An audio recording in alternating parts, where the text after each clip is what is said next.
تو کہنے کا مطلب ہے کہ اللہ نے یہ چیزیں مشکل رکھی ہیں جان کے، کیونکہ مقصد یہ ہے لوگوں کے دل میں ایک قانون کا ڈر ہو، خوف ہو، اللہ کا خوف ہو بس.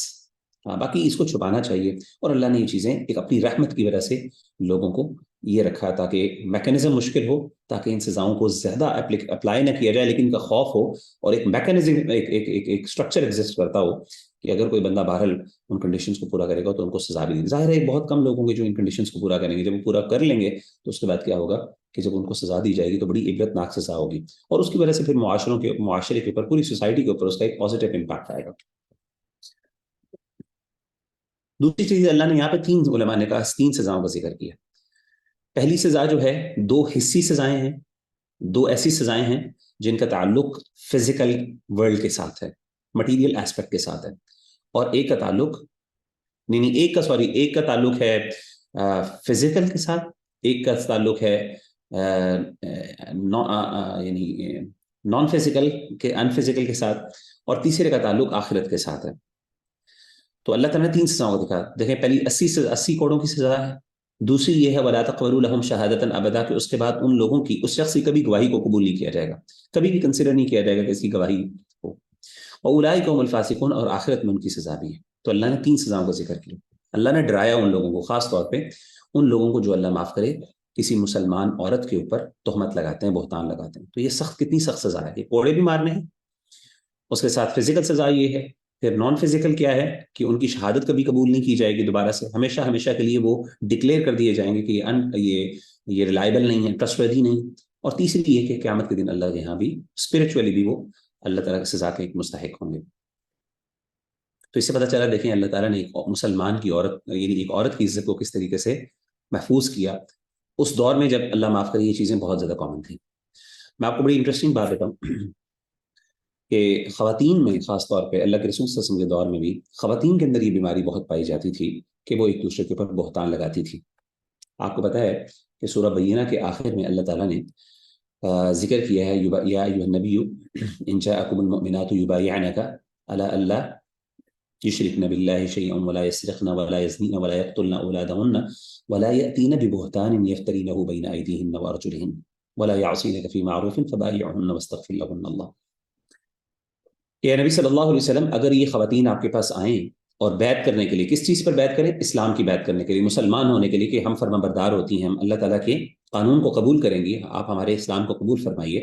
تو اللہ کے رسول صلی اللہ علیہ وسلم آپ نے ان سے جب بیعت کرنی ہے تو آپ نے ان چیزوں پر بیعت کرنی ہے، ان کنڈیشنز کے اوپر. اور علماء نے وہ باتیں کیا کہ اللہ نے وہ چیزیں، حالانکہ جنرلی بھی کہا جا سکتا کہ بس مسلمان ہو جاؤ، شرک سے بچ جاؤ، باقی ساری چیزیں اس میں شامل ہو جاتی ہیں، نہیں، اسپیسیفکلی کچھ چیزوں کا ذکر کیا، ان بیماریوں کا ذکر کیا جو اس وقت خواتین میں بہت زیادہ تھیں. پہلی کون سی تھی؟ شرک. آبویسلی شرک سے وہ مسلمان ہوں گی، ظاہر ہے شرک پھیلا ہوا تھا.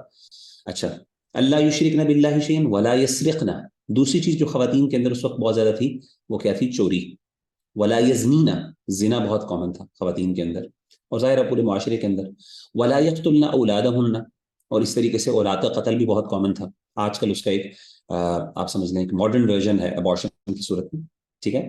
اور اس طریقے سے جو چھٹی چیز جو ہے ولا یاتین ببہتان، یہ پانچویں چیز ولا یاتین ببہتان یفترینہ بین ایدیہن وارجلہن، وہ یہ ہے کہ بہتان بہت لگاتی تھی ایک دوسرے کے اوپر، جھوٹا بہتان لگا دیا کہ فلاں بندی کو فلاں بندے کے ساتھ دیکھا گیا، یہ ہے وہ ہے.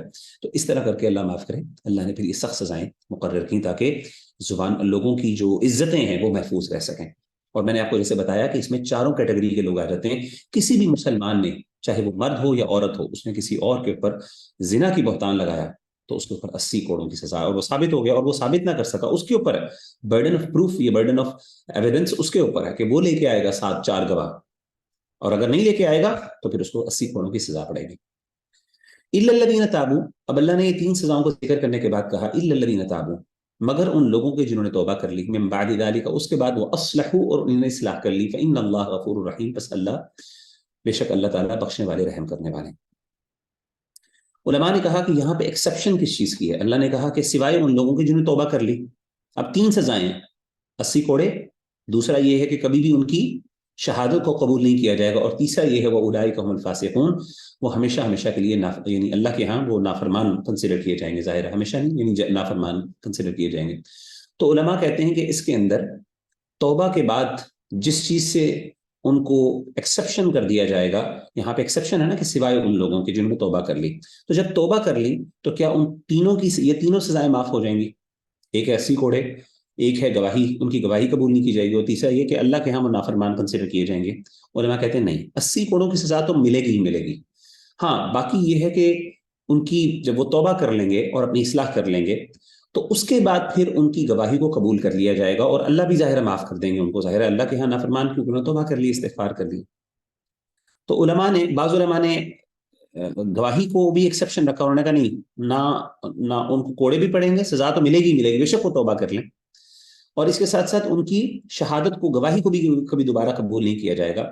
ہاں اللہ کے ہاں وہ ایکسیپشن جو ہے نا وہ صرف فاسقین کے حوالے سے ہے کہ اللہ کے ہاں ظاہر ہے وہ نافرمان پھر کنسیڈر نہیں ہوں گے، قیامت کے دن اللہ تعالیٰ ان کو معاف کر دیں گے، ظاہر انہوں نے توبہ کر لی، اپنی اصلاح کر لی.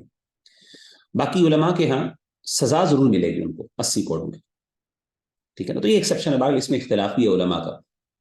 دوسری چیز اس آیت سے یہ پتہ چلی کہ جن لوگوں نے توبہ کی اور اصلاح کر لی اپنی، فإن اللہ غفور رحیم، اللہ بخشنے والے رحم کرنے والے. دیکھیں عام طور پہ جب ہم توبہ کرتے ہیں نا تو ہمارے ہاں توبہ کے اوپر ہم صرف رلائی کیا کرتے ہیں استغفار کرنے پر، یا پھر ہم توبہ کے لیے سمجھتے ہیں کہ ہم نے دعا کر لی اللہ کے سامنے اور اللہ سے کہہ دیا کہ اللہ تعالیٰ میں شرمندہ ہوں، شرمندگی کا یعنی اظہار کر دیا اللہ کے سامنے، اور ہم نے اللہ تعالیٰ سے معافی مانگ لی. ہم سمجھتے ہیں توبہ یہی ہے. نہیں، توبہ یہاں تک کافی نہیں ہے، بلکہ توبہ اس کے علاوہ وہ اصلحو بھی ہے. توبہ ایک پرو ایکٹیو ایکشن ہے، ایک ایکٹیو ایکٹ ہے، یہ ایک پیسو ایکٹ نہیں ہے. پیسو ایکٹ کا مطلب یہ کہ بس آپ نے کر دیا کہ میں نے اللہ سے معافی مانگ لی تو اب آئی ایم اسیومنگ کہ اللہ مجھے معاف کر دیں گے. نہیں، آگے دیکھیں اللہ کہتے ہیں وہ اصلحو، اور اس نے اپنی اصلاح کی. In other words after repentance you have to take active steps. آپ نے ایکٹیو اسٹیپس لینے ہیں تاکہ آپ وہ گناہ دوبارہ نہ کریں اور اپنے آپ کی اصلاح کریں. مثال کے طور پہ ایک شخص ہے، اس سے کوئی گناہ ہو جاتا ہے فار ایگزامپل، اب وہ گناہ کے لیے اللہ سے توبہ کر کے استغفار کر کے اب وہ پیسو ہو کے بیٹھا ہوا ہے، اور پھر دوبارہ اس سے گناہ ہو جاتا ہے، پھر دوبارہ وہ توبہ کر کے بیٹھ جاتا ہے آرام سے. نہیں، ایک وہ شخص ہے جو ایکٹیولی جب اس سے گناہ ہو گیا وہ شرمندہ ہے، اب وہ میک شور کرتا ہے کہ جن جن کازز کی وجہ سے وہ گناہ ہوا ہے میں ان کازز کو کٹ ڈاؤن کروں. فار ایگزامپل، ٹھیک ہے نا، میں اپنے آپ کو جس ولنریبلٹی کی وجہ سے، جس کمزوری کی وجہ سے مجھ سے وہ گناہ ہو گیا ہے، میں اس کمزوری کو اوور کم کروں، میں اپنے آپ کو اسٹرینگتھن کروں، میں اپنے آپ کو بہتر بناؤں، میں اپنے ارد گرد ایسے گارڈز رکھوں، ایسے چیکس اینڈ بیلنسز رکھوں جس کی بنیاد پر کیا ہوگا، میں اپنے آپ کو اس سے بچا سکوں. تو یہ وہ بندہ ہے جو ایکچوئل میں ایکٹیولی توبہ کر رہا ہے، اس کی توبہ قبول ہوتی ہے، اور اس کی توبہ ایکچولی کیا ہوگی، وہ اس کے لیے بینیفیشل ہوگی اور واقعی اس کی زندگی پر امپیکٹ ہوتا ہے. آپ نے دیکھا بہت سے لوگ توبہ کرتے ہیں، اس توبہ کے بعد کچھ لوگوں کی زندگی کے اندر چینج آتا ہے، کچھ لوگوں کی زندگی میں چینج نہیں آتا. چینج کیوں نہیں آتا؟ کیونکہ ان کا ایکٹ اٹ سیلف پیسو ہوتا، وہ ایکٹیو نہیں ہوتا. توبہ از این ایکٹیو ایکشن، ایک کانشیس ایکٹ ہے، ایک ایسا عمل ہے کہ جس کے بعد اللہ ایکسپیکٹ یہ کرتے ہیں کہ میرے بندے ٹھیک ہے، تو نے شرمندگی کا اظہار کر دیا، میں نے مان لیا، تجھے معاف کر دیا، لیکن be active now, change yourself, improve yourself. یہ نہیں کہ بس میں بیٹھا ہوں اور اسی طریقے سے اور اب میں اس کے بارے میں کیئرلیس ہو گیا. آگے چلتے ہیں جی. والذین یرمون ازواجہم، وہ لوگ، اب یہاں پہ اللہ تعالیٰ نے پچھلی آیت سے متعلق ہی اب خاص طور پہ بیویوں کے اوپر تہمت کے حوالے سے ذکر کیا کہ وہ شوہر جو اپنی بیویوں کے اوپر تہمت لگاتے ہیں. پہلے ہم نے جنرل بات کر دی کہ نیک پاک باز عورتوں کے اوپر تہمت لگانے کی بات ہوئی. اب یہاں پہ اللہ تعالیٰ نے ایک خاص واقعے کا ذکر کیا، یہ ہے آیت لعان، ان کو کہا جاتا ہے. یہ کانسیپٹ کیا ہے یہ میں آپ کو بتاتا ہوں. یہ پہلے ہم آیت کا ترجمہ پڑھ لیتے ہیں، پھر انشاءاللہ آپ کو سمجھ آئے گی. والذین یرمون ازواجہم، وہ لوگ جو تہمت لگاتے ہیں اپنی بیویوں پر، ولم یکن لہم شہداء، اور ان کے سوا ان کے پاس کوئی گواہ نہیں ہے، الا انفسہم، سوائے اپنی جانوں کے. 4 گواہ لے کے آنے لیکن ان کے پاس کوئی گواہ نہیں ہے سوائے اپنی جانوں کے. فشہادۃ احدہم 4 شہادات باللہ، بس ان کا طریقہ یہ ہے کہ گواہی دے ان میں سے ایک، 4 شہادات، 4 گواہیاں، باللہ، اللہ کی قسم کی، 4 گواہیاں دے اللہ کے نام کی، انہ لمن الصادقین، کہ وہ سچا ہے. والخامسۃ، اور 5ویں یہ، ان لعنت اللہ، اللہ کی اس پر لعنت ہو، ان کان من الکاذبین، اگر وہ جھوٹ بولنے والا ہے. ویدرأ عنہ العذاب، اور وہ عورت سے، اس عورت سے عذاب ٹل جائے گا، اور اس عورت سے عذاب ٹل جائے گا یا سزا ٹل جائے گی، ان تشہد 4 شہادات باللہ، کہ وہ گواہی دے 4 گواہیاں اللہ کے نام کے ساتھ، انہ لمن الکاذبین، کہ وہ شوہر جس نے اس پر الزام لگایا وہ جھوٹا ہے. والخامسۃ، اور پانچویں بار یہ کہے ان غضب اللہ علیہا، اللہ کا اس عورت پر مجھ پر غضب ہو، ان کان من الصادقین، اگر میرا شوہر میرے بارے میں سچا ہے، ولولا فضل اللہ علیکم ورحمتہ، اور اگر اللہ کا فضل نہ ہوتا تم پر، ورحمتہ، اور اللہ کی رحمت تم پر نہ ہوتی، وان اللہ تواب حکیم، تو ظاہر ہے تم بہت زیادہ نقصان اٹھاتے، اللہ تعالیٰ توبہ قبول کرنے والے اور حکمت والے ہیں۔ اب یہ آیات ہیں، ان کو آیات لعان کہا جاتا ہے۔ اس کا ذرا بیک گراؤنڈ سنیں کہ ہوا کیا تھا۔ علماء نے دو تین احادیث ذکر کی ہیں، مختلف صحابہ، دو صحابہ کا غالباً ذکر آتا ہے، ایک ہے جن کا نام عویمر اور ایک صحابی کا نام ہلال بن امیہ، یہ دو صحابی ہیں، یہ اس کا کانٹیکسٹ ہے، اس کا سبب نزول ہے۔ ہوا یہ تھا کہ ہلال بن امیہ کی میں بات کر دیتا ہوں آپ کے سامنے۔ ہلال بن امیہ رضی اللہ تعالیٰ عنہ اللہ کے رسول صلی اللہ علیہ وسلم کے پاس تشریف لائے اور آپ نے کہا کہ اللہ کے رسول، میں نے اپنی بیوی کو ایک مرد کے ساتھ گناہ کرتے ہوئے دیکھا ہے۔ آپ صلی اللہ علیہ وسلم نے کہا کہ ہلال، اللہ کا حکم یہ ہے کہ جو بندہ اپنی بیوی کے اوپر اس طرح کی بات کرے گا جیسے کہ حد قذف میں ہے، کہ تم کیا لے کے آؤ، اپنے پاس 4 گواہ لے کے آؤ، اگر تمہارے پاس 4 گواہ نہیں ہوں گے اور تم نے کیس مقدمہ دائر کر دیا ہے تو تمہیں کیا کہو گا، 80 کوڑوں کی سزا ملے گی اگر تم نہ لے کے آئے 4 گواہ تو۔ اور دوسری بات یہ ہے کہ اس کے بعد دوسری سزا یہ ہے کہ کبھی بھی تمہاری گواہی کبھی قبول نہیں کی جائے گی اس کے بعد میں، تو یہ 4 گواہ لے کے آؤ۔ اب حضرت ہلال پریشان ہو گئے، انہوں نے کہا کہ اللہ کے رسول، میں کہاں سے گواہ لے کے آؤں؟ اب مطلب فار ایگزامپل، اگر ایک بندے کی بیوی، وہ ایک مرد ایک بندہ اپنی بیوی کو دیکھے کسی مرد کے ساتھ برائی کرتے ہوئے، تو کیا وہ سڑک پہ جائے یا پھر باہر بازار میں جائے اور وہاں پہ جا کے 4 گواہوں کو ڈھونڈ کے لائے؟ وہ تو نہیں کر سکتا یہ کام۔ تو یہ کیا عجیب بات ہوئی؟ اللہ کے رسول خاموش ہو گیا، آپ نے کہا کہ اللہ کا حکم یہی ہے، ہم کیا کر سکتے ہیں؟ We have to follow the rules, we have to follow the law، یہ اللہ کا قانون ہے، اللہ بہتر جانتے ہیں، لے کے آؤ ورنہ تمہیں سزا ملے گی۔ حضرت ہلال نے کہا کہ انشاءاللہ اللہ تعالیٰ مجھے بچائے گا، کیونکہ میں سچا ہوں اور سچے ہونے کی مدد، سچے کی مدد اللہ تعالیٰ کرتی ہے۔ اور اب وہ پریشان تھے کیونکہ ظاہر سزا ان کو ملی تھی اگر وہ گواہ نہیں لے کے آتے۔ اللہ تعالیٰ نے کیا کیا کہ یہ آیات نازل کی، اور ان آیات نازل کرنے کے بعد خاص طور پہ ان مردوں کے حوالے سے ظاہر ہے جس نے اپنی بیوی کو یہ برا کام کرتے دیکھا ہے اور اس کے پاس کوئی گواہ نہیں ہے اپنے علاوہ، تو اللہ تعالیٰ نے ایک وے آؤٹ بتایا کہ اس طریقے سے وہ کیا کر سکتے ہیں، اپنے آپ کو بچا سکتے ہیں۔ آپ صلی اللہ علیہ وسلم نے ان آیات کو پڑھا اور اس کے مطابق حضرت ہلال بن امیہ اور ان کی وائف کو ان کے درمیان کیا کیا، ان کے درمیان لعان کروا دیا۔ لعان کہتے ہیں ایک دوسرے پہ لعنت کرنا، جیسے ہم نے لعنت کا ذکر کیا نا، وہ آگے میں اس کی تفصیل بھی بتاتا ہوں دوبارہ۔ تو اللہ کے رسول صلی اللہ علیہ وسلم نے یہ کروایا، اور یہ بڑے سخت کلمات ہیں، یہ بہت سخت کلمات ہیں، یعنی بندہ گواہی دے رہا ہے اللہ کی اور اللہ کے اپنے بارے میں دعا کر رہا ہے کہ اللہ اگر میں جھوٹا ہوں تو میرے پر لعنت ہو اور اللہ میرے پر غضب ہو، یعنی اتنی سخت اپنے پر اللہ کے رسول صلی اللہ علیہ وسلم کے سامنے بات۔ تو ہلال بن امیہ جو تھے، ان کی وائف کے سامنے جب یہ بات ہوئی تو ان کو کانپ اٹھی اور she was about to tell the truth، لیکن ہوا یہ کہ اپنے قوم کی غیرت کی وجہ سے اور اپنے قوم کی عزت اور نام کی وجہ سے she remained silent، خاموش رہیں اور انہوں نے یہ کام کر لیا۔ اللہ کے رسول صلی اللہ علیہ وسلم نے فرمایا کہ آپ نے پریڈکشن کیا، آپ نے کہا کہ دیکھو اگر اولاد، چلو آپ نے ظاہر ہے آپ نے قبول کر لی، ظاہر ہے اس کے اندر یہ پورے سسٹم میں یہی ہے کہ ایک عورت کے پاس وے آؤٹ ہے، وہ اپنے آپ کو بچا سکتی ہے، ظاہر ہے۔ تو وہ چلی گئی۔ اللہ کے رسول نے کہا کہ دیکھو اگر بچہ ہوگا، if she is pregnant she will be pregnant، اگر بلکہ وہ پریگننٹ ہی تھی اس وقت، اگر یہ پریگننٹ ہوئی اور پریگننسی کے بعد بچہ ہوا، تو اگر بچہ فلاں فلاں طرح کا ہوگا تو وہ پھر اس کا مطلب ہے ہلال بن امیہ ٹھیک ہیں، اور اگر فلاں فلاں طرح کا نہ ہوا تو اس کا مطلب ہے ہلال بن امیہ جھوٹے ہیں۔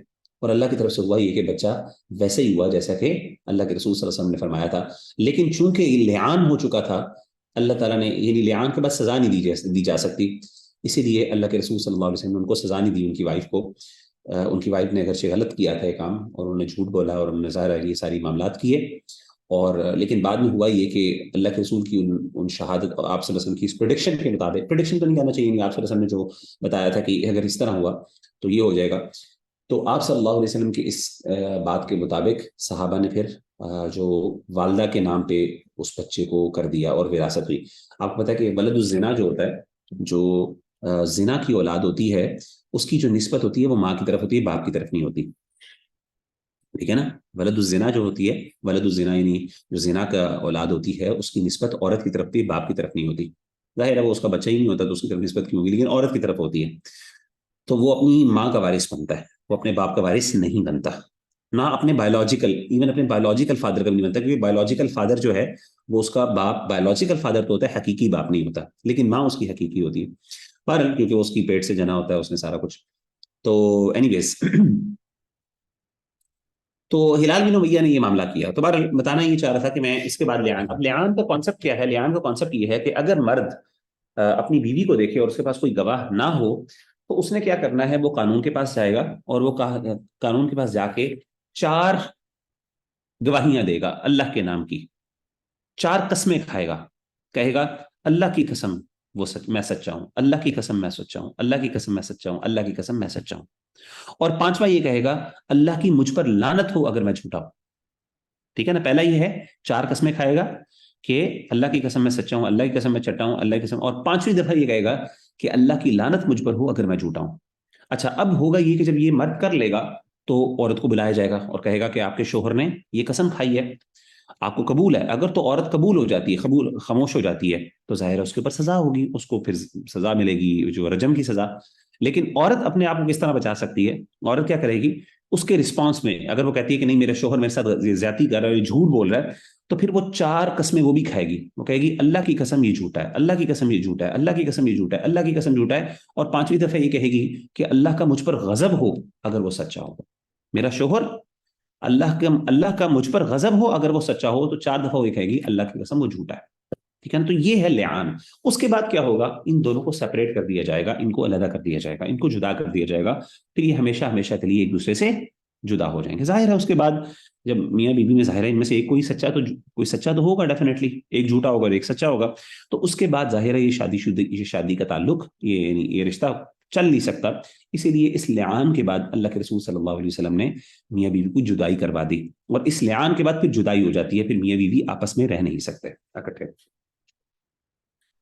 باقی بچے کے معاملے میں ظاہر ہے اگر تو کوئی ثابت ہو جائے بعد میں کسی ایویڈنس کی بنیاد کے اوپر یہ بچہ ظاہر ہے اس خاتون کا ہی ہے، یعنی اس مرد کا ہے، مرد کا نہیں ہے، تو پھر آپ نے کیا کرنا ہے کہ وہ پھر عورت کی طرف اس کی وہ ہوگی، کیا نام ہے، یعنی اس کی نسبت ہو جائے گی.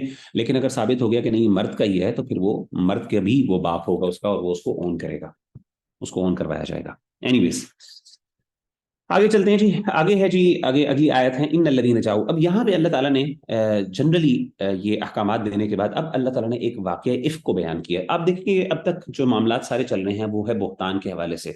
اسی بہتان کے حوالے سے اللہ تعالیٰ نے اب آیات جو ہے نا افک کے حوالے سے، جو حضرت عائشہ رضی اللہ تعالیٰ عنہ پر بہتان تھا، اس کے حوالے سے یہ آیات، اگلی 10 آیات اسی کے اوپر ہے. ٹھیک ہے، تو یہ احکامات ہیں. اب میں اس کا بیک گراؤنڈ آپ کو بتا دیتا ہوں ان آیات کو پڑھنے سے پہلے تاکہ آپ کو ان آیات کا مفہوم سمجھ آ جائے. واقعہ ہوا کیا تھا؟ یہ واقعہ جو ہے اللہ کے رسول صلی اللہ علیہ وسلم کی وائف سیدہ عائشہ رضی اللہ عنہا سے متعلق ہے، اور she her self narrated the story. Sahih Bukhari کے اندر غالباً صحیح بخاری میں اور صحیح مسلم کی صحیح آتھینٹک احادیث میں یہ واقعہ تفصیل سے ذکر ہے، اور بڑا درد والا واقعہ ہے. میں جب بھی اس واقعے کو پڑھتا ہوں تو واقعی میری بھی آنکھوں سے آنسو آ جاتے ہیں، اور میں چاہوں گا کہ آپ لوگ ضرور اس کو پڑھیں، انشاءاللہ خود بھی پڑھا کریں اور دوسروں کو بھی پڑھائیں، تاکہ انسان کو احساس ہو کہ یہ کتنی بڑی بات ہے، اور اللہ کا نیک بندہ ہونا، اللہ تعالیٰ کس طریقے سے اپنے بندے کو بچاتے بھی ہیں، اور کس طریقے سے اللہ کے رسول پر آزمائش آئی، اور اس طریقے سے اللہ کے رسول کی جو وائف ہیں ان کے اوپر کس طرح کی، اہل ایمان پر کس طرح کی آزمائشیں آتی ہیں. ظاہر ہے انسان پہ جب آزمائشیں آتی ہیں تو انسان کو پھر اسٹرینتھ ملتی ہے، طاقت ملتی ہے. ہوا یہ، سیدہ عائشہ رضی اللہ تعالیٰ عنہ فرماتی ہیں، کہتی ہیں کہ اللہ کے رسول صلی اللہ علیہ وآلہ وسلم جب بھی کسی ایکسپیڈیشن کے لیے جانے لگتے، کسی سفر کے لیے جانے لگتے، لڑائی کے لیے، جنگ کے لیے، کسی اور وجہ سے، ظاہر عام طور پہ جنگوں کے لیے آپ جایا کرتے تھے، تو آپ صلی اللہ علیہ وسلم قرآن اندازی کروایا کرتے اپنی بیگمات کے درمیان اور جس کا نام نکل آتا اس کو لے جاتے. تو اللہ کے رسول صلی اللہ علیہ وسلم نے اس بار سیدہ عائشہ رضی اللہ تعالیٰ عنہ کو اپنے ساتھ لے لیا، ان کا نام آ گیا. سیدہ عائشہ رضی اللہ تعالیٰ عنہ فرماتی ہیں کہ میری عمر بھی کم تھی اور وزن بھی میرا کافی کم تھا. خواتین کا اس وقت میں وزن کم ہوتا تھا.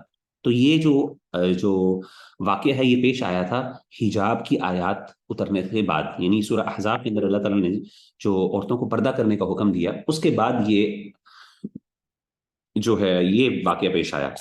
یعنی حضرت عائشہ رضی اللہ تعالیٰ عنہ پردہ کرتی تھی اس وقت. تو کہتی ہیں کہ مجھے پردے کی وجہ سے میرے لیے باقاعدہ ایک ہودج بنایا گیا سواری کے اوپر، اونٹ کے اوپر. ہودج ہوتا ہے نا جس طرح ایک چھوٹا سا کمرہ سا ہوتا ہے، اور وہ سواری کے اوپر، اونٹ کے اوپر رکھا جاتا ہے خاص طور پہ خواتین کے لیے. اور آپ نے اپنے طور پہ دیکھا ہوگا کہ سندھ کے اندر یا پھر اس طریقے سے جہاں پہ ہماری ٹریڈیشنل شادیاں ہوتی ہیں تو اس کے اندر بھی خاتون کو ایک آپ سمجھ لو کہ ایک ہودج ہوتا ہے، ایک چھوٹا سا کمرہ سا ہوتا ہے، تو اس کے اندر بٹھا کے لے کے جایا جاتا ہے. تو بالکل اسی طریقے سے حضرت عائشہ رضی اللہ عنہا کے لیے بھی بنایا گیا اور ان کی سواری کے اوپر وہ رکھا گیا اور سیدہ عائشہ اس پہ سوار ہو گئی. جب آپ لوگ واپس آ رہے تھے، ایکسپیڈیشن سے واپس آ رہے تھے، تو کہتی ہیں کہ رات کے وقت ہم نے کچھ درمیان میں ایک جگہ پہ رکے کہ ہم رات گزار لیں. اور ہوا یہ کہ رات کو ظاہر ہے میں اپنے اس ہودج کے اندر اکیلی تھی، تو مجھے قضائے حاجت ہوئی. مجھے I need to go to the washroom, مجھے باتھ روم جانا تھا. ظاہر زمانے میں باتھ رومس تو نہیں ایسے ہوتے تھے، تو اوپن جگہ ہوتی تھی، تو میں دور چلی گئی. اور ظاہر حیا حضرت عائشہ کی بہت زیادہ ہوتی تھی، اور خواتین اس طرح نہیں کرتی تھی، اتنا دور چلی جاتی تھی بعض اوقات وہ نظر نہیں آتی تھی. یعنی بالکل اتنا دور چلی گئی کہ جہاں پہ نظر آنا جو ہے نا مشکل ہو جاتا ہے. کوئی بندہ نہ دیکھے کہ اچھا وہ خاتون جا رہی ہیں اور وہ باتھ روم جا رہی ہیں، تاکہ وہ حیا کی وجہ سے اور دوسرے معاملات کی وجہ سے. تو حضرت عائشہ جو ہیں وہ دور چلی گئی اور کہتی کہ میں رات کے وقت نکلی اپنا. تو ہوا یہ کہ جب میں بالکل یہ صبح کے قریب کا ٹائم تھا، آپ سمجھ لیں کہ فجر سے پہلے کا کچھ دیر پہلے کا ٹائم تھا، تو آپ حاجت کے لیے گئی. تو کہتی جب میں واپس آئی اور آ کے میں اپنی سواری میں سوار ہوئی، تو میں نے اچانک دیکھا کہ وہ میرا ایک ہار تھا میرے گلے میں تھا، وہ مجھے نظر نہیں آیا. وہ میرے گلے میں تھا، میں نے محسوس کیا، مجھے لگا شاید وہ گر گیا کہیں. تو کہتی میں پریشان ہوگی، میں نے کہا کہ میں فوراً وہ جا کے لے کے آتا ہوں. وہ یمنی کوئی ہار تھا، کوئی خاص قسم کا، یمن کے علاقے کا تھا وہ ہار. تو میں وہاں سے اتری دوبارہ اور میں واپس چلی گئی. اب ہوا یہ کہ میں وہاں پہ جا کے تلاش کر رہی تھی، تو ہوا یہ کہ پیچھے سے وہ، ظاہر ہے میرا وزن بہت کم تھا، اور اٹھانے والے جو صحابہ تھے ہودج کو، تو انہوں نے اٹھایا اس کو، اور اٹھا کے انہوں نے سمجھا کہ حضرت عائشہ اس کے اندر ہی بیٹھی ہیں، کیونکہ پہلے بھی آپ اسی کے اندر ہی بیٹھی ہوئی تھی. اور وہ ظاہر حیا کی وجہ سے، پردے کی وجہ سے، اور خاص طور پہ والدہ ایک ماں کا مرتبہ تھا، تو شرم کے مارے وہ پوچھتے بھی نہیں تھے کہ آپ اندر موجود ہیں کہ نہیں ہیں. انہوں نے کیا کیا، وہ چپکے سے اٹھایا اس ہودج کو اور سواری پہ رکھا اور وہ چل دیے، اور قافلہ وہاں سے روانہ ہو گیا. حضرت عائشہ رضی اللہ تعالیٰ عنہ جب واپس آئیں تو انہوں نے دیکھا کہ وہ قافلہ تو جا چکا ہے، اور وہ پریشان ہوئی بڑی. اب وہ کہیں کہ جی میں کدھر جاؤں؟ تو آپ کہتی ہیں کہ میں پھر ایک جگہ پہ ٹیلے کے ساتھ یا پتہ نہیں کسی درخت کے نیچے، وہاں پہ میں نے کیا کیا کہ میں آرام کرنے کے لیے بیٹھ گئی، انتظار میں کہ کچھ دیر بعد ظاہر ہے وہ قافلے والوں کو پتہ چلے گا کہ میں نہیں موجود وہاں پہ، تو وہ پھر واپس آئیں گے اور اسی جگہ پہ آگے تلاش کریں گے، اور پھر میں ان کے ساتھ چلی جاؤں گی. تو آپ ادھر ہی بیٹھ گئی انتظار میں کہ وہ واپس آ جائیں. اچھا، وہاں پہ اللہ کے رسول صلی اللہ علیہ وسلم کے ایک صحابی تھے جن کا نام ہے حضرت صفوان بن معطل. یہ ایک صحابی تھے، نوجوان صحابی تھے، شکل و صورت بھی بڑے خوبصورت تھے، بڑی پرسنالٹی تھی ان کی. تو یہ پیچھے لیٹ ہو گئے آتے ہوئے، اور غالباً اللہ کے رسول صلی اللہ علیہ وسلم نے ان کی ڈیوٹی یہ لگائی ہوئی تھی کہ آپ نے جو ہے نا بعد میں لیٹ آنا ہے، تاکہ اگر کوئی جو کسی قافلے میں سے کسی شخص کا کوئی سامان رہ گیا یا کوئی اور ضرورت کی چیز رہ گئی ہے تو آپ کو ملے، تو آپ اس کو آرام سے پیچھے سے لے کے آؤ. کوئی اس طرح کی نا آپ نے ڈیوٹی لگائی ہوئی تھی غالباً، یا پھر وہ غالباً خود لیٹ ہو گئے. تو حضرت صفوان بن معطل جو تھے وہ آ رہے تھے، تو انہوں نے کیا دیکھا کہ حضرت عائشہ خاتون جو ہیں بیٹھی ہوئی سو رہی ہیں. تو حضرت عائشہ رضی اللہ عنہا فرماتی ہیں کہ وہ میرے قریب آئے، تو میں سو رہی تھی، تو انہوں نے مجھے دیکھا، تو انہوں نے مجھے حجاب سے پہلے، حجاب کی جو آیات نازل ہوئی تھی اس سے پہلے مجھے دیکھا ہوا تھا. تو جیسے ہی انہوں نے مجھے دیکھا تو میں نے ایک دم، میری آنکھ کھل گئی، وہ قریب آئے تو میری آنکھ کھل گئی، تو میں نے ایک دم دیکھا، تو میں نے فوراً اپنے چہرے کو کور کر لیا. تو کہتے ہیں کہ حضرت عائشہ کہتی ہیں کہ وہ ان کے اندر حیا اتنی تھی، شرم اتنی تھی ان صحابی کے اندر، کہ انہوں نے مجھ سے ایک بھی بات نہیں کی، ایک کلمہ تک نہیں کہا، ایک جملہ تک نہیں کہا، بلکہ خاموشی سے آپ کیا کیا کہ آپ نے سواری لے کے آئے اور سواری لا کے پاس کھڑی کی، اور حضرت عائشہ کے لیے اپنا ہاتھ رکھا ایسے کر کے. حضرت عائشہ ہلکے وزن کی تھی، اور اس دور کے ماشاءاللہ مرد بھی کافی مضبوط اور اسٹرانگ ہوا کرتے تھے، ظاہر ہے سخت کنڈیشنز کے اندر رہنے والے تھے. تو انہوں نے اپنا ہاتھ رکھا اور ہاتھ کے اوپر کہا کہ آپ اس پر پیر رکھیں اشارتاً، اور یعنی گلے کی آواز نکالی ایسے کر کے کہ آپ ایسا کریں کہ اس پر پیر رکھیں. اور حضرت عائشہ نے کیا کیا، اس پر پیر رکھا اور آپ نے ہاتھ اوپر کر کے ان کو اس کے اوپر بٹھا دیا، سواری کے اوپر، غالباً اونٹ تھا یا پھر گھوڑا تھا، جو بھی تھا اس کے اوپر بٹھا دیا. اور آپ نے اس کی نیام پکڑ، جو اس کی رینز تھیں، لگام پکڑ لی، اور آپ آگے چلنا شروع ہو گئے. اور حضرت عائشہ رضی اللہ تعالیٰ عنہ کہتی ہیں کہ میں نے ان کی حیا سے بڑھ کر کسی حیا والے بندے کو نہیں دیکھا، اتنے وہ شرم والے تھے کہ انہوں نے ایک لفظ بھی نہیں کہا اور ایک نظر بھی نہیں اٹھا کے دیکھی، حالانکہ میں اکیلی تھی اس وقت. تو حضرت صفوان بن معطل اب اس طریقے سے لے کے آ رہے تھے، تو پہنچتے پہنچتے کیا ہوا کہ رستے کے ظاہر ہے لشکر ایک بڑا لشکر ہوتا ہے، اتنا دور نہیں گیا تھا، تو انہوں نے کیا کیا کہ لشکر کے ساتھ مل گئے۔ جب لشکر کے ساتھ ملے تو لوگوں نے دیکھ لیا کہ اچھا حضرت عائشہ رضی اللہ عنہا کو یعنی صفوان بن معطل اپنی سواری پر لے کے آ رہے ہیں۔ تو اس موقع کے اوپر جو منافقین تھے، جن میں خاص طور پہ سب سے بڑا نام وہ عبداللہ بن ابی کا تھا، رئیس المنافقین جس کو ہم کہہ سکتے ہیں، وہ اس نے کیا کیا کہ اس نے اس موقع کو غنیمت جانا، اور اس نے فوراً کیا کیا کہ یہ بات پھیلا دی کہ کیونکہ حضرت صفوان بھی نوجوان تھے، شکل کے خوبصورت تھے، کہ جی علیاذ باللہ ان کا آپس میں کوئی چکر ہے، اور دیکھو انہوں نے موقع کا فائدہ اٹھایا ہے، and they have spend the night together, علیاذ باللہ اس طرح کا بہتان لگایا اور یہ بات پھیلا دی۔ اچھا حضرت عائشہ کہتی ہیں مجھے اس بات کا پتہ نہیں تھا، مردوں کے اندر ظاہر یہ بات تھی، حضرت عائشہ عورت تھی، تو کہتی میں آئی واپس، جب ہم پہنچے تو آتے ہی نا میں بیمار پڑ گئی، میری طبیعت خراب ہو گئی، ظاہر لمبا سفر کر کے آئے تھے، اور حضرت عائشہ ویسے بھی جسمانی طور پہ کافی ہلکی کمزور تھیں، خواتین کا عام طور پہ کمزور ہوا کرتی تھیں، کھانے پینے کے لیے مردوں کے پاس بھی کم ہوا کرتا تھا ظاہر ہے۔ تو کہتی ہیں کہ ہوا یہ کہ جب میں واپس آئی تو میں آ کے بیمار ہو گئی، اور میں بیمار ہو کے میں اپنے پاس اپنے گھر کے اندر میں نے اپنے آپ کو اپنے کمرے گھر کے اندر اپنے حجرے کے اندر محصور کر دیا۔ اچھا ہوا یہ کہ ایک مہینے تک یہ بات چلتی رہی، اور حضرت عائشہ کو نہیں پتا چلا، کیونکہ حضرت عائشہ بیمار تھی، زیادہ ملنا جلنا ان کا بند ہوا تھا لوگوں سے۔ تو ہوا یہ کہ اس کے دوران میں یہ افواہ بہت زیادہ پھیل گئی، مدینہ کے اندر بھی ڈسکشنز ہو رہی ہیں۔ کہتی ہیں مجھے ایک مہینے بعد یہ بات پتہ چلی کہ ہوا یہ کہ میں ایسے ہی کہتے ہیں ہمارے نام مدینہ کے اندر ایک علاقہ تھا پیچھے دور کا، جہاں پہ لوگ خاص طور پہ خواتین قضائے حاجت کے لیے جایا کرتی تھیں، اس زمانے میں ظاہر لیٹرینز وغیرہ نہیں ہوتی تھی، جیسے میں نے پہلے بھی ذکر کیا، تو عورتیں بہت دور جایا کرتی تھیں۔ تو ایک علاقہ تھا جو ذرا ہٹ کے تھا سائڈ پہ، اور اس کی کافی آس پاس نا ٹیلے تھے، اور تھی جس کے اندر خواتین چلی جاتی تھی اس علاقے میں رات کو وقت، خاص طور پہ جب اندھیرا ہو گیا یا عصر کے بعد جب روشنی کم ہوتی، یا پھر فجر سے پہلے، تاکہ وہاں پہ جا کے وہ قضائے حاجت پوری کر لیں اور لوگ مرد جو ہے نا وہ آس پاس نہ ہوں۔ تو کہتے ہیں میں ویسے ہی جا رہی تھی، تو میرے ساتھ ام مستح تھی، یہ ایک صحابیہ تھی ام مستح، وہ میرے ساتھ تھیں، تو خواتین عام طور پہ مل کے جایا کرتی تھی۔ تو کہتی ہیں ام مستح جو تھیں، یہ اصل میں کون ہے؟ ام مستح بیسکلی حضرت آپ سمجھ لیں کہ ابو بکر صدیق رضی اللہ تعالیٰ عنہ کی خالہ زاد بہن تھی، یعنی آپ سمجھ لیں خالہ کی بیٹی تھی، آپ کی کزن تھی حضرت ابو بکر کی، یعنی آپ سمجھ لیں کہ حضرت عائشہ کی خالہ بنتی تھی، یعنی پھپھی بنتی تھی، لیکن وہ تھی نا پھپھی ہوتی ہے جو والد کی کزن ہوتی ہیں، دور کی کزنس، ٹھیک ہے نا، سیکنڈ پھپھو بنتی تھی ایک قسم کی، آپ یہ کہہ لیں۔ تو کہتے ہیں ام مستح نے نا میرے سامنے کہا کہ اللہ جو ہے نا یہ ہدایت دے مستح کو کہ وہ کیسی بات کرتا ہے کہ وہ ایک پاکیزہ عورت کے بارے میں جو ہے نا بہتان تراشی کرتا ہے۔ تو حضرت عائشہ پریشان ہو گئی، انہوں نے کہا کہ مجھے بتائیں کیا یعنی مستح نے کیا بات کی ہے، مجھے تھوڑا سا بتائیں اس بارے میں، ایسے ہی پوچھا۔ تو ام مستح نے کہا کہ جو مستح یعنی جو مستح بن اثاثہ، یہ اصل میں ان کے بیٹے تھے، یعنی آپ سمجھ لیں کہ مستح بن اثاثہ جو ہیں حضرت عائشہ کے سیکنڈ کزن بنتے ہیں، حضرت ابو بکر صدیق رضی اللہ عنہ کے جو کزن کے بیٹے ہیں، ایک قسم کے بھتیجے بنتے ہیں۔ تو انہوں نے کہا مستح بن اثاثہ یہ صحابی تھے، اور یہ انہوں نے کہا کہ انہوں نے کیا ایسی بات کی ہے، رشتہ دار ہیں ابو بکر صدیق کے، حضرت عائشہ کے بھی۔ تو انہوں نے کہا تمہیں نہیں پتا؟ انہوں نے کہا نہیں مجھے نہیں پتا۔ انہوں نے کہا انہوں نے تو پھر پورا واقعہ بتایا کہ مستح بن اثاثہ نے بھی یہ بات کہی ہے جو منافقین بات کرتے ہیں، اور وہ کہتا ہے کہ یہ بات ممکن ہے کہ ایسا ہوا ہو۔ جیسے ہی حضرت عائشہ رضی اللہ تعالیٰ عنہ کو یہ بات پتہ چلی تو آپ پر تو ایک پہاڑ ٹوٹ پڑا، سبحان اللہ۔ آپ نے کہا کہ یہ چل رہا ہے، میرے بارے میں بات چل رہی ہے، الیاذ باللہ۔ آپ امیجن کر سکتے ہیں کہ حضرت عائشہ جیسی حیا والی عورت جو اپنی آبرو کی حفاظت کرنے والی ہے، عزت کی حفاظت کرنے والی ہے، ایسی خاتون جو ہے اس کو یہ پتا چلے کہ ایک مہینے سے اس کے بارے میں یہ چل رہا ہے، الیاذ باللہ، تو اس کے اوپر کیا کیا اس کی حالت ہوئی ہوگی؟ ظاہر ہے یہ خاتون ہی سمجھ سکتی ہے زیادہ بہتر، اللہ معاف کرے، اللہ تعالیٰ ہمیں ان سب چیزوں سے بچائے، اس طرح کے معاملات سے۔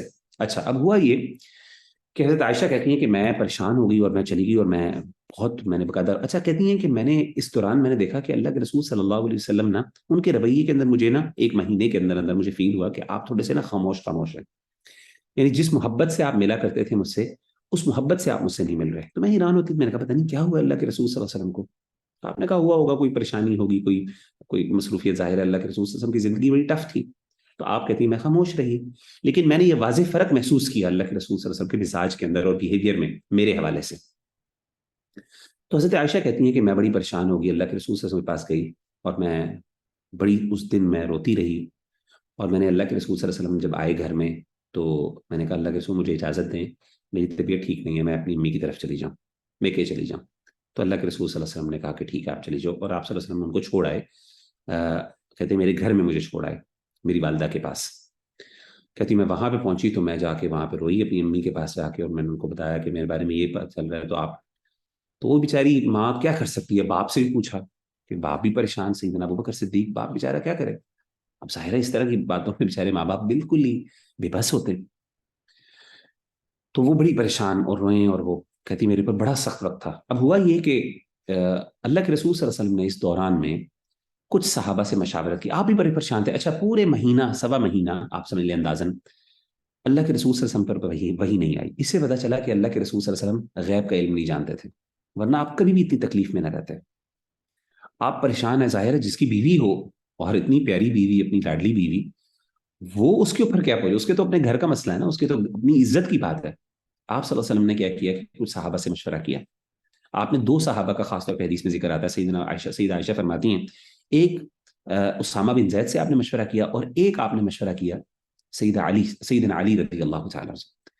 سیدنا اسامہ سے پوچھا کہ بتائیے اسامہ آپ کا کیا خیال ہے عائشہ کے بارے میں، کیا آپ کا خیال ہے کہ عائشہ نے یہ کام کیا ہوگا، یہ غلطی ہوئی ہوگی ان کو. تو سیدنا اسامہ نے کہا کہ اللہ کے رسول صلی اللہ علیہ وسلم اللہ تعالیٰ نے آپ کے لیے آپ کی بیوی چنی ہے. یہ ہو ہی نہیں سکتا کہ اللہ تعالیٰ آپ کے لیے کوئی ایسی خاتون چنے جو اللہ معاف کرے ویک کیریکٹر کی ہو. تو یہ ہو نہیں سکتا، میں نہیں سمجھتا یہ ہو گیا.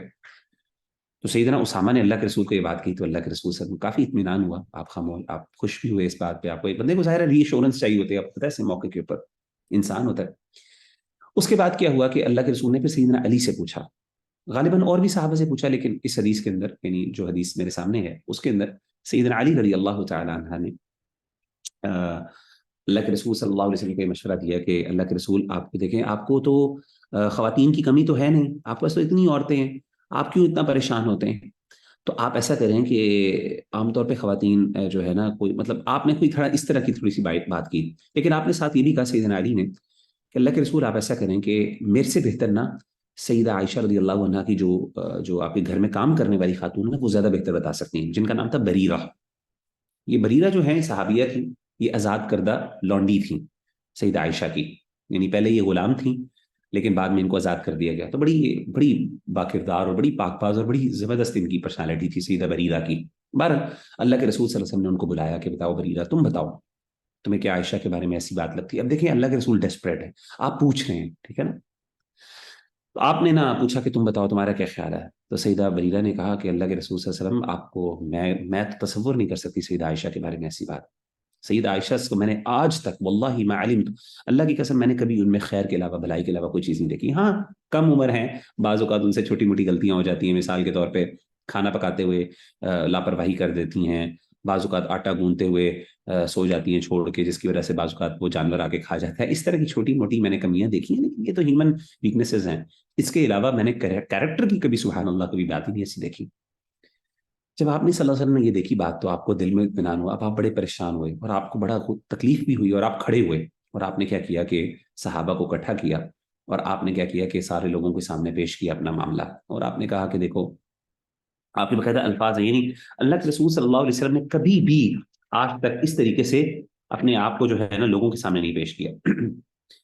تو آپ صلی اللہ علیہ وسلم کھڑے ہوئے اور آپ نے کہا یا معشر المسلمین، اے مسلمانوں کی جماعت، من یعذرنی من رجل قد بلغ اذاه فی اہل بیتی، کہ کون ہے کوئی بندہ تم میں سے، اے مسلمانوں تم میں سے کوئی ایسا شخص موجود ہے جو مجھے اس شخص سے بچائے جس بندے نے میرے گھر والوں کے حوالے سے مجھے تکلیف دی ہے. یعنی اس بندے کی اب چالیں میرے گھر تک پہنچ گئی ہیں. پہلے تو مجھے میری ذات کو نشانہ بنایا گیا نا تکلیفوں کا، لیکن اب تکلیف جو ہے میری ذات سے بڑھ کر میرے گھر والوں تک بات پہنچ گئی. تو تم میں سے کوئی ایسا بندہ ہے جو کیا کرے گا، تو مجھے اس سے بچا دے. یعنی آپ کبھی صلی اللہ علیہ وسلم نے کبھی اس طرح کی التجا نہیں کی صحابہ کے سامنے.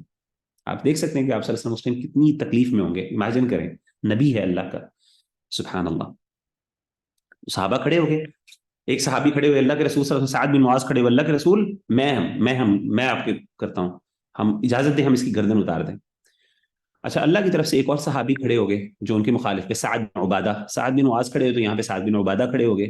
سعد بن عبادہ جو تھا ان کا تعلق تھا عبداللہ بن ابی جو اصل میں رئیس المنافقین، منافقون کا سردار تھا، جس نے اصل میں کام کیا تھا، اللہ معاف کرے. تو اس کے قبیلے سے تھے. انہوں نے کہا کہ سیدنا معاذ، انہوں نے کہا کہ جی آپ ہم پہ چھوڑ دیں، ہم اپنے جو ہے نا وہ اس بندے کے ساتھ ڈیلنگ کریں گے. سیدنا معاذ نے کہا نہیں ہم کریں گے. آپس میں نا صحابہ کی ایک دم بحث شروع ہو گئی، کیونکہ قبیلوں کا مسئلہ آ گیا، عصبیت آ گئی ایک دم. اب اللہ کے رسول صلی اللہ علیہ وسلم ممبر پہ کھڑے ہوئے ہیں اور شیطان نے ایسے آپس میں عصبیت اور وہ جسے کہتے ہیں نا ریسزم، اس کو بنیاد بناتے ہوئے صحابہ کو آپس میں لڑوا دی. صحابہ وہاں پہ لڑنا شروع ہو گیا آپس میں. یعنی انہوں نے کہا، سعد بن عبادہ نے کہا کہ تم تو دوسرے قبیلے کے ہو، تم کیوں ہمارے قبیلے والے کو تکلیف دو گے؟ اگر ہم نے کوئی سزا دینی ہوگی تو ہم خود سزا دیں گے، تم نہیں دو گے. سعد بن معاذ نے کہا نہیں تم کبھی نہیں دو گے، تم تو تمہارے قبیلے کا بندہ ہے، تم کیوں کبھی دو گے؟ یعنی ان کے ساتھ ایک اور صحابی تھے، اسید، غالباً صحابی کا نام تھا اسید بن حضیر، ہاں یہ صحابی تھے. تو انہوں نے کہا کہ تم کب، وہ بھی حضرت سعد بن معاذ کے ساتھ تھے، انہوں نے کہا تم تو کبھی سزا نہیں دو گے، تمہارا تو اپنا بندہ ہے، تم تو کوشش کرو کس طریقے سے اس کو بچا لو. تو صحابہ نے اس طریقے سے عصبیت کی بنیاد کے اوپر اس وقت کیا ہوا، لڑائی جھگڑا ہو گیا، شیطان نے لڑوا دیا. آپ صلی اللہ علیہ وسلم بڑے پریشان ہوئے اور آپ بڑے خاموشی سے اٹھ کے وہاں سے چلے گئے. تو جس سے آپ کو پتا چلا کہ آپ کو بڑی تکلیف ہوئی اس بات کی. بہرحال اب ہوا یہ کہ حضرت عائشہ کہتی ہے کہ میں بس میری حالت بری تھی اور میری طبیعت بہت خراب، مجھے سمجھ نہ آئے، میں ایک دن اور نہ کہتی ہیں میں بڑی پریشان ہوں، میں اللہ کے اپنے والدین کے پاس ہوں، میرے والدین بھی بیچارے بے بس ہیں، وہ بھی پریشان ہیں، ماں باپ میرے دونوں تکلیف میں، سخت تکلیف میں. تو کہتے ہیں ایک دن کیا ہوا کہ اللہ کے رسول صلی اللہ علیہ وسلم میرے پاس آئے، اور اللہ کے رسول صلی اللہ علیہ وسلم میرے پاس آئے اور آگے کہا، میرے پاس آ کے بیٹھے اور کہا عائشہ ادھر آؤ، میں تم سے بات کرنا چاہتا ہوں. اے عائشہ، تمہارے بارے میں مجھے یہ باتیں پہنچی ہیں. یہ بات مشہور ہے، ظاہر سیدہ عائشہ کو بھی پتا تھا، اور یہ پہلی دفعہ اللہ کے رسول صلی اللہ علیہ وسلم نے اپنی بیوی سے ڈائریکٹلی بات کیا. آپ نے کنفرنٹ کیا سیدہ عائشہ کو. مجھے یہ بتاؤ کہ تمہارے بارے میں مجھے یہ بات پہنچی ہے، فَإِن كُنْتِ بَرِيئَةً فَسَيُبَرِّئُكَ اللَّهُ، اگر تو تم بری ہو، اگر تو تم نے یہ کام نہیں کیا تو اللہ تعالیٰ تمہیں ضرور اس سے آزاد کرے گا، اللہ تمہیں ضرور بری کرے گا. اللہ تمہارے یہ جو دبا، یہ الزام تم پہ لگا ہے، اللہ تعالیٰ تمہیں اس سے ضرور دور کر دے گا. وَإِن كُنْتِ أَلْمَمْتِ، اگر تجھ سے یہ غلطی ہوئی، بِذَنْبٍ، اگر تو نے یہ غلطی کی ہے، اگر تجھ سے یہ غلطی ہوگی، ظاہر ہے تو غلطی کر سکتی ہے، تو ایک انسان ہے، فَاسْتَغْفِرِ اللَّهِ، پھر تم ایسا کرو کہ تم اللہ سے استغفار کرو، اور اس طریقے سے توبی الیہ، اور اللہ تعالیٰ سے توبہ کرو. فَإِنَّ الْعَبْدَ إِذَا اعْتَرَفَ بِذَنْبٍ ثُمَّ تَابَ تَابَ اللَّهُ عَلَيْهِ، کیونکہ جب بھی کسی بندے سے کوئی اس طرح کا گناہ ہو جائے اور وہ اگر اللہ تعالیٰ سے سچی توبہ کر لے تو اللہ اس کو معاف کر دیتے ہیں. تو اگر تو تم نے کیا ہے تو تم اللہ سے استغفار کرو، توبہ کرو، اللہ تمہیں معاف کر دے گا. اب دیکھیں سیدہ اللہ کے رسول کا دل کتنا بڑا ہے. یعنی امیجن کریں کہ اپنی بیوی ہے اور انسان کیسے ایسے خاتون کے ساتھ رہ سکتا ہے، لیکن آپ کے الفاظ دیکھ سکتے ہیں، آپ اپنے کنٹرول سے باہر نہیں. یہاں پہ آنر کلنگ جو لوگ کرتے ہیں، اللہ معاف کرے، ان سے سوال کرنا چاہیے، ان کو اپنے آپ کو دیکھنا چاہیے کہ میرا کردار، ہم کیا کرتے ہیں، اللہ معاف کرے. یہ نبی کا کردار ہے، اور نبی سے غیرت ہماری بڑھ کے نہیں ہو سکتی. نبی کی غیرت سب سے زیادہ ہوتی ہے، ٹھیک ہے نا، اور اللہ کی غیرت نبی سے غیرت سے بھی بڑھ کر زیادہ ہوتی ہے.